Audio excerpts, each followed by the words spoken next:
Rolls-Royce have been producing cars for over a century and today are one of the biggest names in luxury motor vehicle production. Rolls-Royce was started in 1904 by an entrepreneur and an engineer. What did these two people bring to the company and how did that get things going? Charles Rolls brought the original vision of the company. You know, he himself was a gentleman fascinated by machines, planes as well as cars, and he was the very first importer of some of the very first cars that were made at that time. But he was never really satisfied with those cars, and he was introduced actually to a talented inventor, Henry Royce. And as it is so often in business, a great financier meets a great inventor, and they put a company together to build the best cars in the world. That was their original vision. It's a pretty safe vision to bet on, if you ask me. What was the process by which Rolls-Royce became a luxury brand? It started with that really clear concept to build the best cars in the world, and for all the marketing hype and the blurb that's out there, really, when it comes down to the substance of a quality business, it really is in that sense of the products that they make are handcrafted. They are as perfect as human hands can make them, and they are legitimately the best cars in the world. And there's something non-mechanical about that. There's a bit of artistry, and after 112 years, it kind of proves that it's an enduring vision. The Spirit of Ecstasy, the icon of Rolls-Royce, has been on the bonnet of every Rolls-Royce car since 1920. What's the story behind that icon? That's possibly the most famous and provocative story in the car business. In fact, we are the only brand that such a beautiful woman can adorn. And the story is a little controversial, so if you have a couple of minutes, let me explain it to you.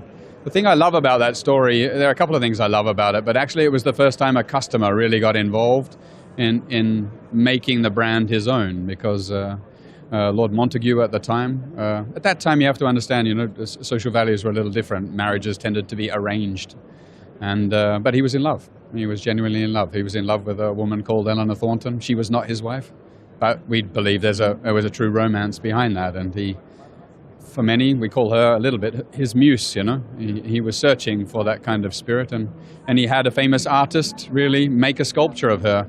And that was one of his first bespoke requests, which was to put her on the front of his bonnet. And, you know, they had a very strong and vibrant relationship, which tragically ended when she was 35 years old. She died in an accident in World War II. She was sunk, unfortunately. And so there's a romance and a sadness around her, but what she brings to a car is a spirit.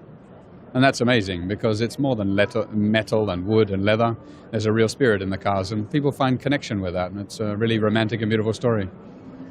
It's said that because of the process by which the Spirit of Ecstasy is made for each car, it takes at least a week to make each one, and every single one of those is unique. Yes, they are. You know, the original sculpture has developed over time. You'll find if you look at the lawns of some of the world's most famous concours d'elegance, you'll see her in different shapes and in different sizes, but essentially she is the same woman. And it's a very long curing process through molding, and it is really a hand process. And here with the new black badge, you can see her in her latest form. This is the very first time that the Spirit of Ecstasy is in dark chrome. We make her in gold, we make her in a glass-like substance, yeah, she's a very precious part of every Rolls-Royce. Can you tell us more about the range, please? Yeah, it's a major transformation for a brand like Rolls-Royce. Any brand that's proud enough to say everybody wants to rule the world, and it really is true. It's taking a very bold step. And but right at the beginning of Rolls-Royce was this entrepreneurial spirit. This was Charles Rolls.